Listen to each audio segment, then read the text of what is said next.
Olá a todos vocês, estamos começando mais uma edição do programa Debate por Elas, toda quinta-feira às 22 horas aqui na TVI. Eu, Ellen Prince, Manuela Bebert, sempre trazendo um convidado muito especial. Olá, Manu. Olá você que está em casa. Estamos aqui mais uma vez, Debate por Elas, elas com 2 S, porque assim, bem forte mesmo. E hoje estamos aqui com o Prefis. Eu brinco com ele aqui, que é o Prefis, porque é o vice-prefeito, mas muito jovem, né? Anderson Guinho, bem-vindo. Obrigado, Manu, obrigado, Ellen, pelo convite. Uma satisfação aqui imensa bater o papo com elas, né? Elas com 2 S mesmo, né? 2 mulheres que se destacam na nossa cidade e que são referência, eu tenho certeza, e motivam outras mulheres a buscar o seu espaço na sociedade. Então, fico feliz de estar aqui hoje com vocês. Obrigada. Manu, essa pergunta de abertura? Minha pergunta é de sempre, que eu sempre faço, né? Para que você fique à vontade para falar aqui um pouquinho com a gente. O que aconteceu na sua vida para te trazer até aqui hoje como vice-prefeito de Itabuna? Não, eu sempre digo que o meu trabalho, né, enquanto político, começou dentro da igreja, né, porque a gente não pode analisar a política apenas na questão partidária, mas sim a política nós fazemos ela no dia a dia, né, quando nós lutamos pelos nossos direitos, né, e também buscando um espaço na sociedade. E dentro da Igreja Católica, eu sempre tive à frente dos movimentos jovens, né, buscando sempre que a juventude tivesse uma oportunidade, né, de sair de uma situação que muitos se encontravam, talvez achando que não tinha mais jeito na sua vida, até mesmo criticado por família por estarem nas drogas, na bebida, né? E dentro do encontro de jovens, que foi o qual eu coordenei, a gente tinha esse objetivo de resgatar a juventude, mostrando que ele seria capaz de mudar de vida, né? E de se inserir dentro de uma sociedade sem julgamentos e ocupando espaços. Então, dentro dessa luta que nós traçamos dentro do movimento jovem, me despertou esse interesse de defender as políticas públicas de juventude. Que eu sempre tinha uma fala, né, de que a política ela é muito utilizada nas campanhas políticas, né, tanto por prefeitos como por vereadores. Você vê que deixa bonita a presença da juventude, mas quando muitos chegam ao poder, a juventude ela não é representada de fato, né, nem estando ocupando espaços, nem diante das políticas públicas desenvolvidas. Então eu sempre dizia que a juventude cansou de buscar um representante e precisava representar. Foi aí que eu me coloquei à disposição, né? Tinham 3 amigos próximos, um não jovem e o outro jovem, né? Que nós discutimos muito política e a gente colocou, quem quer ser candidato? E aí dos 3 eu me coloquei à disposição e decidi estar candidato a vereador.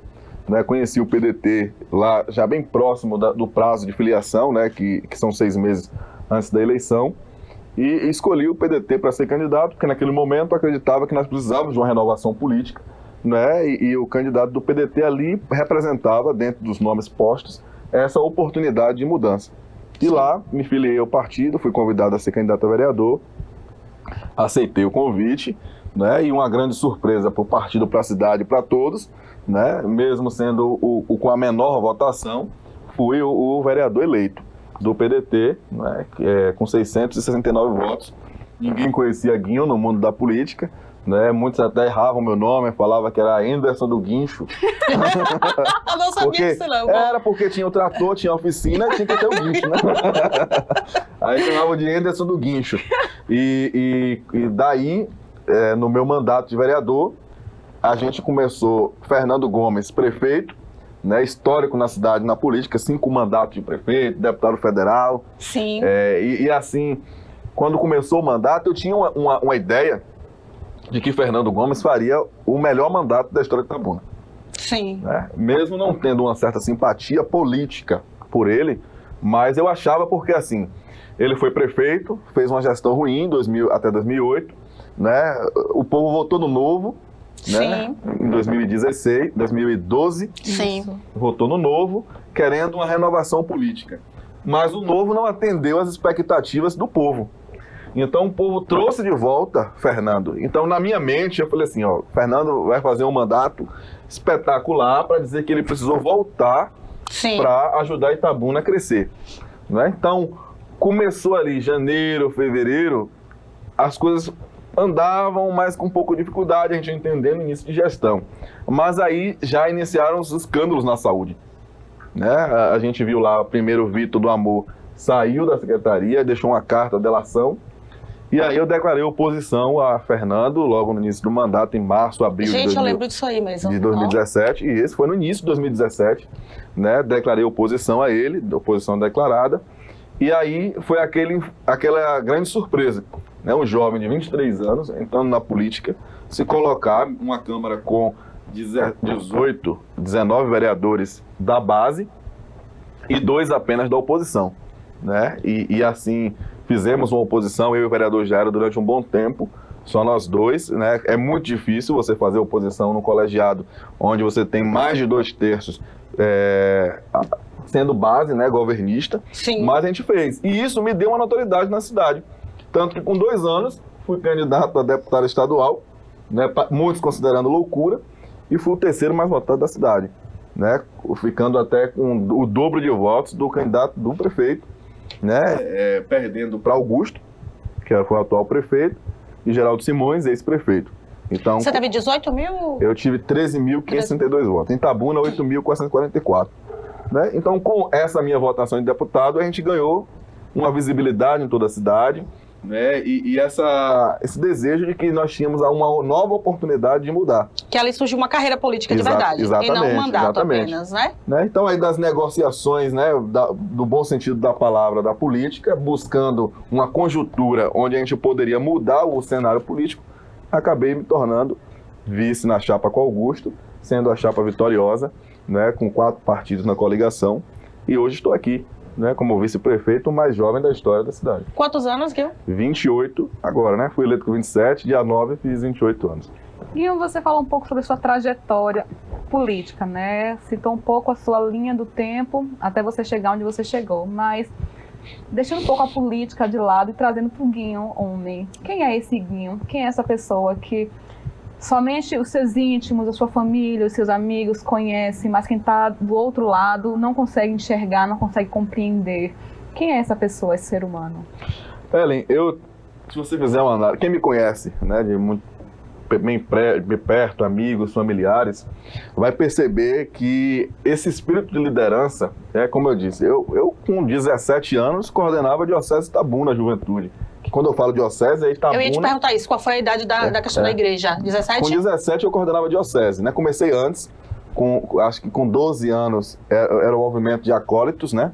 Que auxiliam o padre, mas com 15 eu fundei um grupo de adolescentes, porque eu ia ter um encontro de jovem, mas eu não tinha idade para fazer o encontro de jovem. Aí o povo falou, você é tão polêmico que ele não deixaram ele participar. Ao invés dele esperar o ano seguinte, ele criou um grupo para ele participar. Nós criamos um grupo, coordenei, e depois eu assumi o encontro de jovens e me tornei diocesano, né, que era coordenar Itabuna, mais 18 cidades em torno, né, toda a juventude. Então, indicação do bispo Dom Ceslau na época, e a gente fez aquela construção. Então, essa questão da liderança, de ser líder da igreja, de ser líder estudantil, na escola, colegiado, grêmio, né? Isso, quem convive, sabe que parece, a gente estava conversando vindo para cá, é política 24 horas, desde estar na política. Mas, né, eu sou um jovem, como muitos outros, como eu falo assim, que estou no poder enquanto vice-prefeito, mas faço as mesmas coisas que os jovens fazem, não tudo, né? Porque tem uns jovens que exageram. Não, mas gosto de sair, gosto de estar com os amigos, de me relacionar com as pessoas, e mais no dia a dia mesmo, esse espírito de liderança está inserido até mesmo dentro da própria casa, na relação com os amigos, com a família, né? Não difere muito não do Guinho do Guinho político e do Guinho no dia a dia. O que mudou? Não, o que mudou é eu dormi, ninguém me conhecia, né? E no outro dia já tinha essa repercussão na cidade de ter um jovem vereador, logo o seguinte vice-prefeito, mudou muito mais. E isso é a dificuldade. Porque quando você não vem do cunho de família política e você não tem esse craquejo, o que é que eu pensava na minha cabeça? Se eu não lhe conheço, né, eu não tenho intimidade com você, eu posso passar por você aqui, dar um bom dia ou boa tarde, tá ótimo. Mas as pessoas fizeram são acostumadas muitas vezes com a política do tapinha nas costas, né, que os políticos fizeram que acontecesse isso, muitas vezes com falsidade. Então você precisa sair na rua já sorrindo, dando muita atenção para as pessoas, e quando você não vem do berço da política, você tem que aprender tudo isso. Então eu fui muito criticado. Muitas vezes a pessoa, Guinho é metido, é vaidoso, é arrogante, é boçal, é isso e aquilo, pelo fato de você ser uma pessoa comum, que do nada é vice-vereador, daqui a pouco vice-prefeito. Então você tem que aprender no dia a dia muita coisa com relação à política. E você tem que se tornar um pouco mais criterioso com as suas relações. É o que você está falando, as pessoas acham que se transformou numa outra pessoa, que ficou metido, mas não é isso. Você realmente tem que começar a filtrar um pouco mais. Exatamente, não é? até porque a forma que você se relaciona, as suas ações. Itabuna tem uma imprensa muito forte, né? Talvez eu acredito que uma das mais fortes da Bahia. Já pensou se eu estou em qualquer lugar, como a gente já viu muitos políticos aqui, serem manchetes dos blogs, né, da imprensa, pelo fato de que ou estava em determinado lugar, então a gente tem que filtrar e tem que ter todo um cuidado, não é? Então, o comportamento ele precisa mudar. Eu tenho 28 anos, 23 era vereador, mas eu tenho uma responsabilidade comigo, né, e com a cidade, que a gente precisa realmente mudar os nossos comportamentos. E você passa a ser um exemplo, uma referência para outros jovens também. Então, quando você assume esse papel de referência, você precisa ter um pouco de responsabilidade mesmo social, não é? Então, não é somente mais Guinho por ele mesmo, é ele para as outras pessoas também. Né? Qual é a mensagem que você vai levar para essas pessoas que admiram, que se inspiram em você? Qual é essa mensagem? Você tem que ter essa preocupação. E aí você pensa, você ter 28 anos, né, ter tantos amigos, como é que você, volto a dizer, do nada, né, de que não tinha relação política, até dentro da sua própria família, né? O seu avô, o seu pai, a sua mãe, saber que você é avô do vice-prefeito, pai do vice-prefeito, tio do vice-prefeito. Então, até na cabeça das pessoas, essa questão do se relacionar, é muito, a gente vai aprendendo no dia a dia. Porque o que é comum? A pessoa, ela tem herda do pai, herda da mãe, ou herda de um parente, ou é apadrinhado por alguém. E eu não tive esse processo. Você tem que se tornar a sua própria referência. A minha referência. Você fala muito disso, de justamente não ter o histórico familiar político, né? Sim. Então, esse histórico que agora você está levando para sua família, isso te assusta? Assusta sua família ou não? Não, assusta. Né? Assusta porque, na verdade, Manu, você não está acostumado, né? Digo, a família não está acostumada com... Você geralmente tem o costume de criticar o político, né? Então, o seu telhado passa a ser de vidro. Exatamente. Então, eu converso muito com você. No início era pior com minha mãe e meu pai. Meu pai, principalmente. Né? Ouvir uma crítica ao meu respeito na rua era como um motivo de briga. Né? E a gente tem que fazer a família entender de que é normal. Né? É normal. Você não critica o deputado, não critica o governador. Então, é normal. Mesmo que eu não seja aquilo que as pessoas estão falando, a crítica ao político é natural no Brasil. Por conta do cenário que o Brasil construiu no meio político. Então, a gente precisa ser o exemplo para a gente começar a educar as pessoas, que nem todo mundo é igual, né? Então, na família é difícil você muitas vezes ter que ouvir uma crítica, um ataque, né? Essa questão do se vendeu, por exemplo. Quando você toma determinada postura, se vendeu. Isso é comum as pessoas criticarem, atacarem, sem pensar se está machucando, se está ferindo. Não sabe nem o que está falando. Não sabe o que está falando, mas atacam. Né? Atacam, então a gente precisa, não só eu, mas como a minha família, os meus amigos. Eu tenho um amigo mesmo já, pai de um amigo meu, que ele falou que ele parou de ouvir rádio. Parou de ouvir rádio, porque ele uma vez até passou mal quando uma radialista estava me atacando numa rádio aqui de Itabuna, né? E aí tipo assim, eu lhe conheço, eu sei da sua índole, do seu caráter, ela fala isso de você. Mas eu falo, não, normal, é natural isso. Não é quando você se torna uma pessoa pública e na política, você tem que saber que quem assume posição vai ter oposição, né? Então, nós recebemos 40 mil votos, né? 110 mil não votaram na gente, então 110 mil tem que ter esse discernimento, essa noção, né? Exatamente. E vamos levar em consideração que a maioria aí vai fazer de questão de ser oposição sempre. Sempre. Você errando ou você acertando. Eu lembrei de uma situação, que eu, inclusive, essa semana, foi seu aniversário, eu estive lá, enfim, na missa, e aí eu fiz a publicação, né? E aí teve uma pessoa que foi lá e comentou, o jabá. Quer dizer, as pessoas não sabem das nada, relações, não sabem das relações das pessoas, quer dizer, então é sempre nesse intuito mesmo de estar criticando, de ter que apontar de alguma forma, enfim, mas e porque processo, eu mesmo, né? Digo para vocês assim, que na política, as relações que eu fiz, né, até você que estava lá, eu construí amizades. Né? Apesar não existe amizade na política, mas Claro que para existe. mim existe.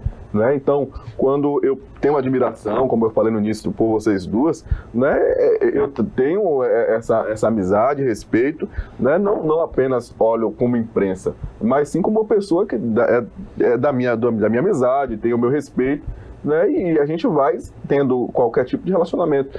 Mas é muito difícil você aceitar isso. Né? E não só você. Tem um blog aqui também que costuma publicar as minhas coisas. Aí um outro falou assim comigo: eu soube que você está pagando. Eu falei assim: não tô.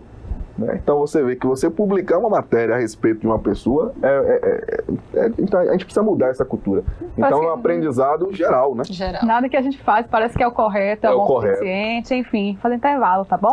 Volta já, gente. Intervalo comercial, voltamos já aqui no Debate por Elas.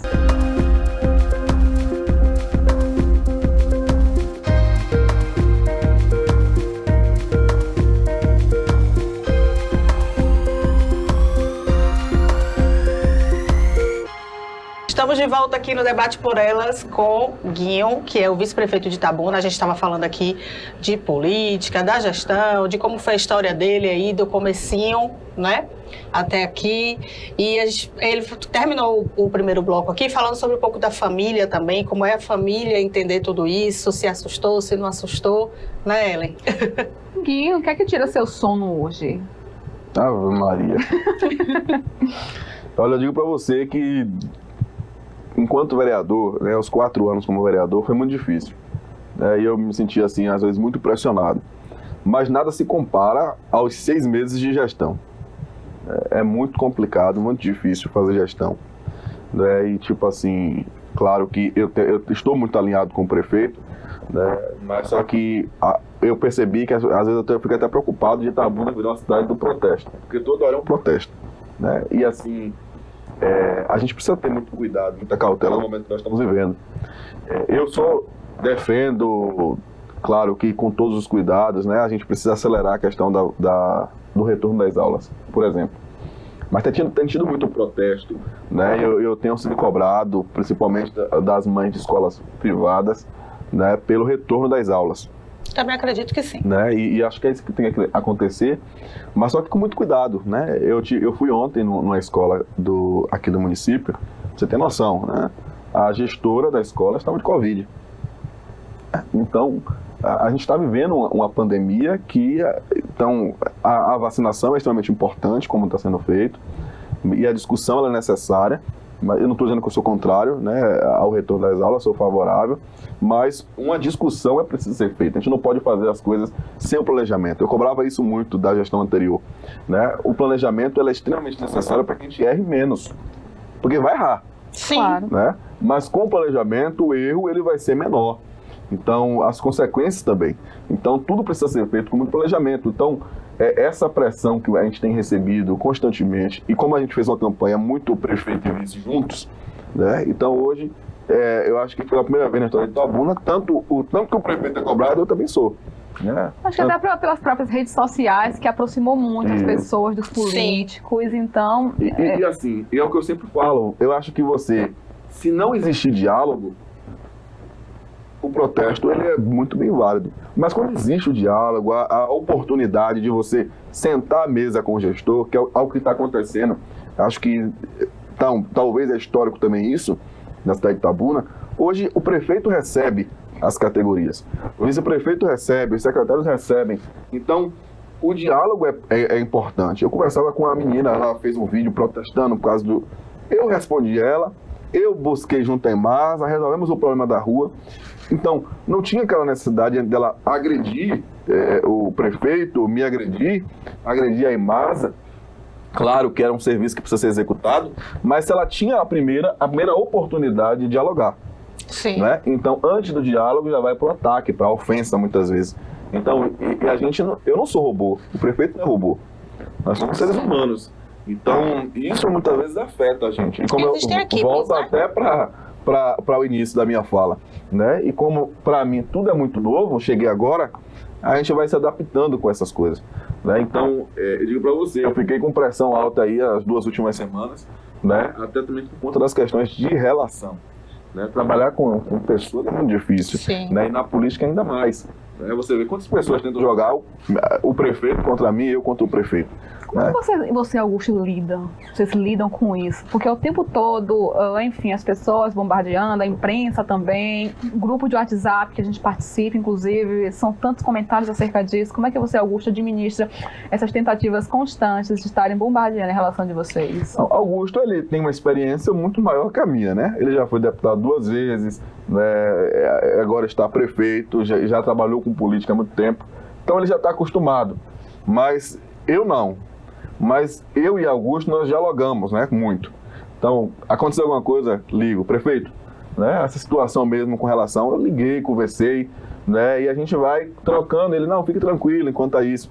Então, essa polêmica, esse tititi, não é nosso.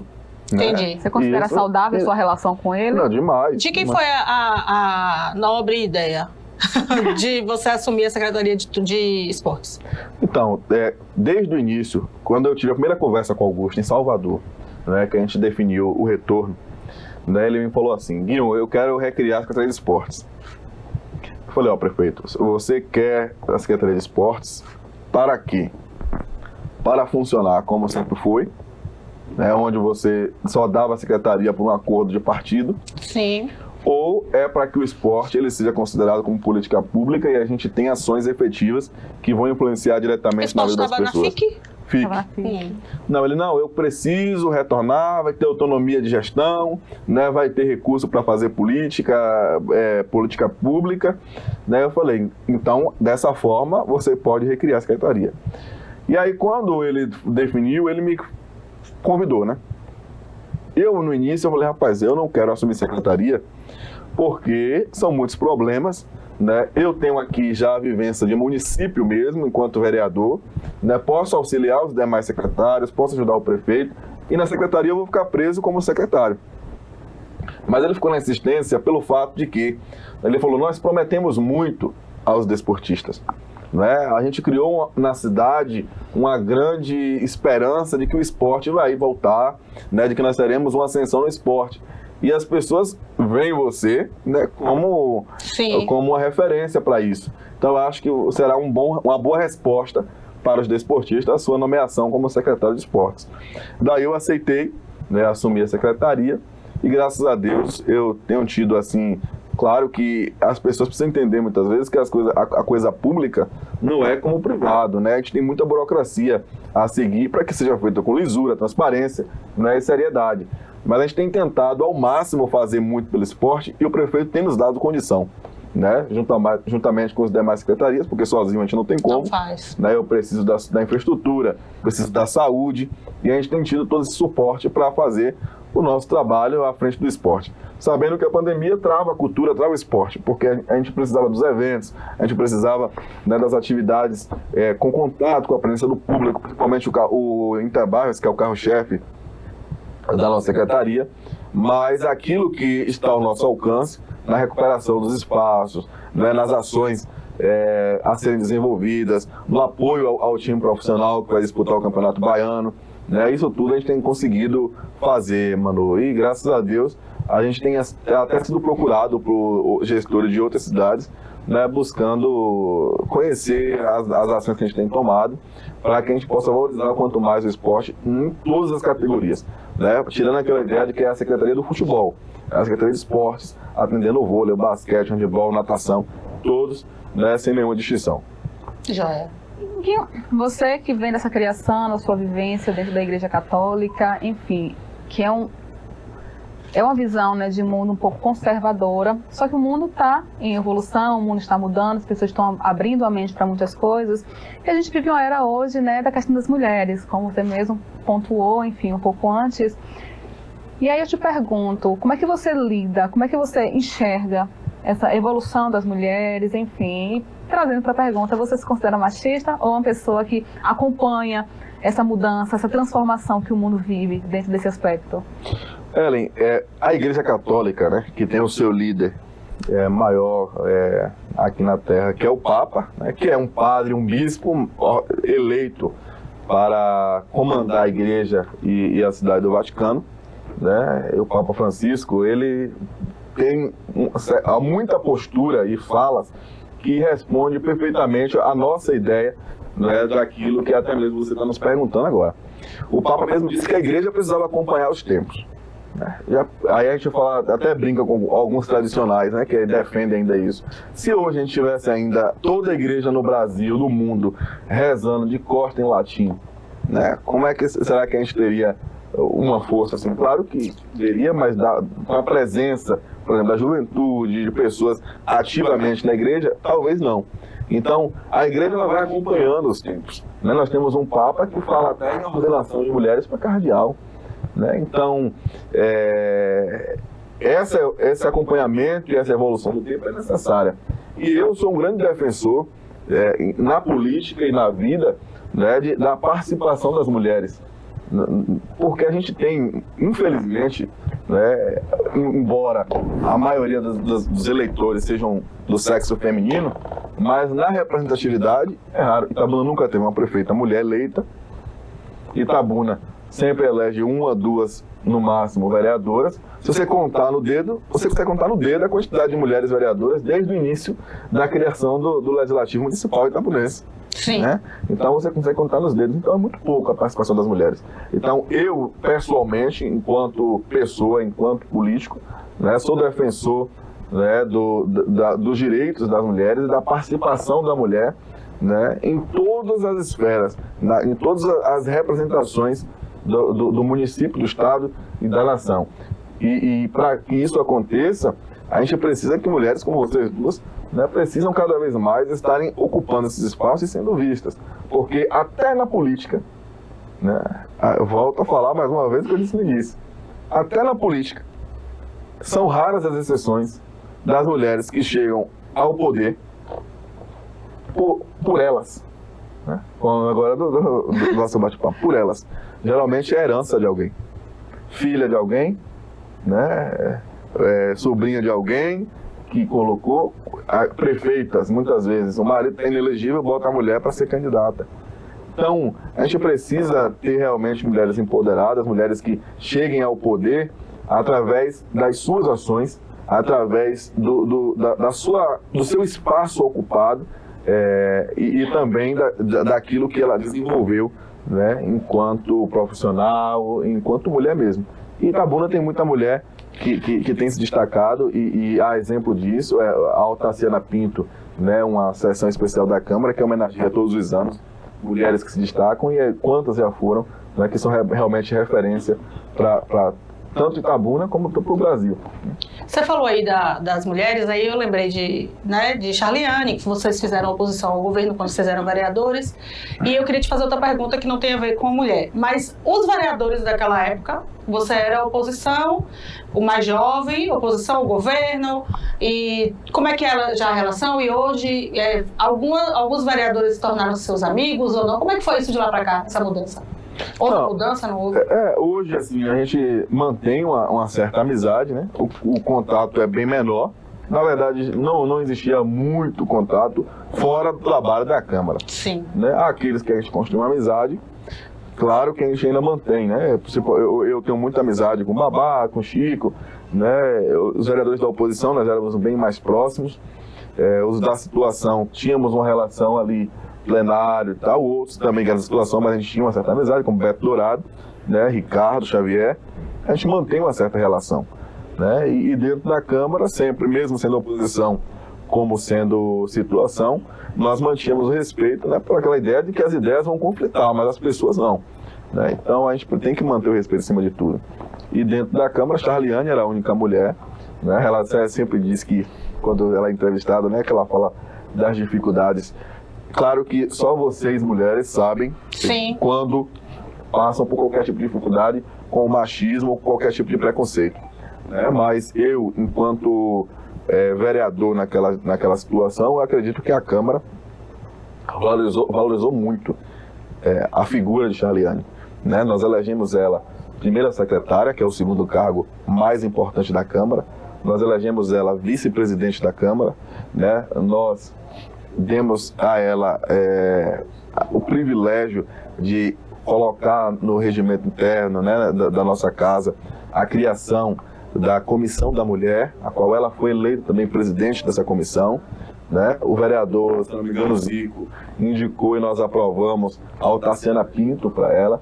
Então, o que ela passou de dificuldade, só ela sabe dizer, né? Sim. Mas, enquanto vereador, digo a você que, assim, ela se foi valorizada por aquela casa, né, pelos 20 vereadores, né, sendo a única mulher ocupando lugares de destaque dentro da Câmara, né? Claro que muitas dificuldades pelo fato de ser oposição e também, às vezes eu digo, por ser mulher, né, quando tento até calar a voz muitas vezes, né, quando é mulher. Mas essa valorização enquanto vereadora, enquanto única mulher, a casa deu esse respaldo, né, e toda essa valorização à ex-vereadora Chaliane. Qual o seu maior arrependimento dentro da sua trajetória política? Tem algo que você olha para trás e pensa, poxa, eu deveria ter feito de uma outra forma, eu não deveria ter seguido esse caminho. Quando você olha para trás, o que é que você se arrepende? Olha, assim, a gente se arrepende constantemente, né, de muitas coisas.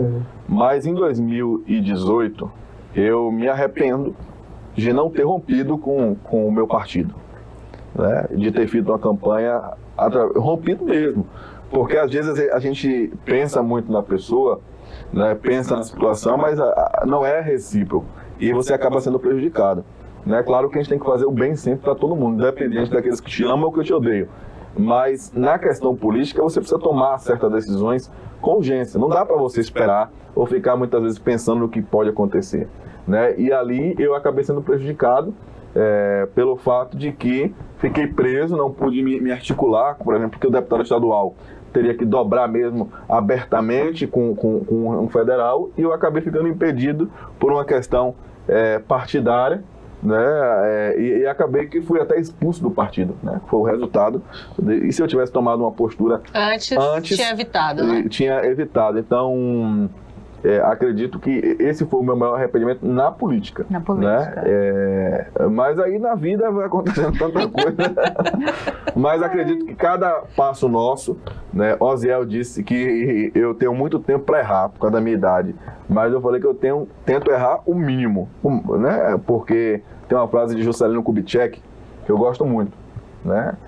Que ele diz assim: volto atrás, sim, não tenho compromisso com o erro. Então, se tiver que voltar atrás pelo um erro, vamos voltar atrás, vamos corrigir. O que nós não podemos ter é compromisso com o que é errado, né? Então, nós somos seres humanos, nem todas as nossas decisões serão assertivas, né?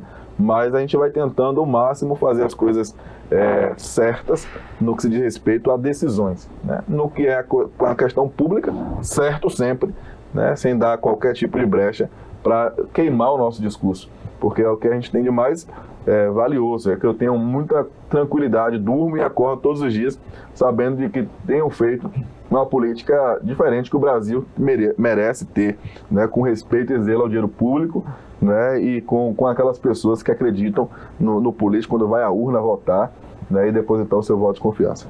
Ok, estamos encerrando mais uma edição. O programa ficou pouco. Cheio de perguntas aqui. Muito obrigada pela sua presença aqui, por estar aqui prestigiando a gente, por ser tão claro aqui também nas perguntas, nas suas respostas. Obrigada pela sua presença. Eu agradeço. Eu ia até falar de algumas coisas mais, né? Mas o tempo... Fica para a próxima. Fica para a próxima. A gente falar um pouco mais dessa questão da vida mesmo, né? Do ser jovem. Eu falei até um vídeo do TikTok. Eu falei, a gente nem posso gravar um vídeo do TikTok que dá polêmica.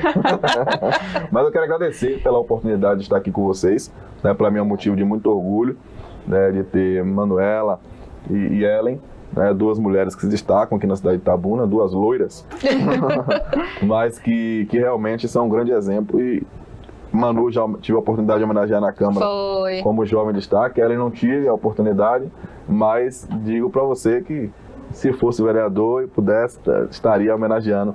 Mas aqui faço a minha homenagem a você, né? Em nome de todas as mulheres, a vocês duas. Obrigada. Meu muito obrigado e sucesso no projeto, né? E obrigado mesmo pelo convite. Obrigada.